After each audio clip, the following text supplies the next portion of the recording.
Coronavirus atau Coronavirus Disease 2019 adalah sejenis virus yang boleh menyebabkan jangkitan saluran pernafasan. Coronavirus ini dikesan di Wuhan, China pada hujung tahun 2019 dan dipercayai disebabkan oleh bawaan kelawar. Virus ini telah mengejutkan dunia di mana penduduk China yang dijangkiti pada masa itu telah mengalami pelbagai komplikasi dan akhirnya meninggal dunia. Wabak COVID-19 ini merupakan satu krisis global dan disifatkan sebagai suatu pandemik oleh Pertubuhan Kesihatan Sedunia (WHO). We have therefore made the assessment that COVID-19 can be characterized as a pandemic. Sehingga 6 Jun tahun 2020, sebanyak 11.5 juta orang telah dijangkiti di 210 buah negara dengan kadar kematian 536,000. Hal ini telah membimbangkan setiap negara di dunia dan setiap negara telah mengambil langkah-langkah bagi mengatasi masalah pandemik ini.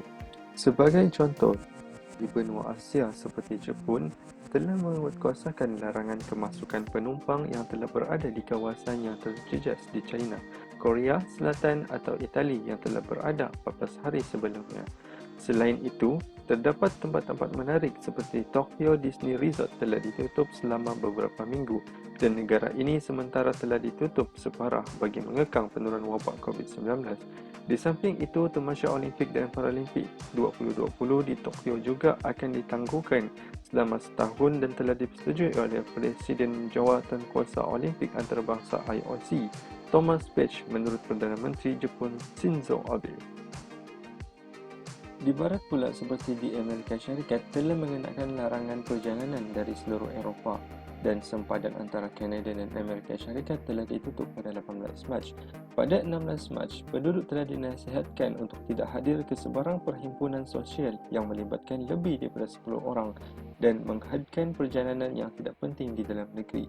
Pada pertengahan Mac pula, perintah berkurung lockdown telah dikuatkuasakan secara berperingkat di kawasan terjejas. Walau bagaimanapun, berdasarkan tinjauan yang dilakukan oleh Pusat Penyelidikan Pew pada 7 hingga 12 April mendapati 65% atau 4,915 responden mengatakan bahawa Trump lambat bertindak balas ketika kes penyakit COVID-19 kali pertama dilaporkan di negara lain.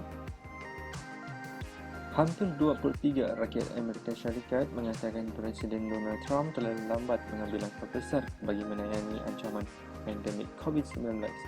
Selain itu, Donald Trump pada awalnya kurang memberi perhatian mengenai isu COVID-19. Sebaliknya, cuba mengakhiri pelaksanaan perintah berkurung yang akhirnya melumpuhkan ekonomi terbesar di dunia itu. Selain itu, sikap masyarakat Amerika Syarikat juga turut mengerukan keadaan di mana mereka enggan memberi kerjasama dengan cara membuat tinggi perasaan terhadap lockdown di Amerika Syarikat. Our best defense is a healthy immune system, and I take care of my body. I eat the right food, I take vitamins, I drink the right water. Vitamin D, vitamin C has been proven already. So we have everything that we need. We don't need a vaccine. Sehingga kini, 6 Jun, Amerika Syarikat merupakan negara yang paling banyak dijangkiti oleh COVID-19, iaitu sebanyak 2.9 juta dengan jumlah kes kematian tertinggi di dunia iaitu sebanyak 132,000.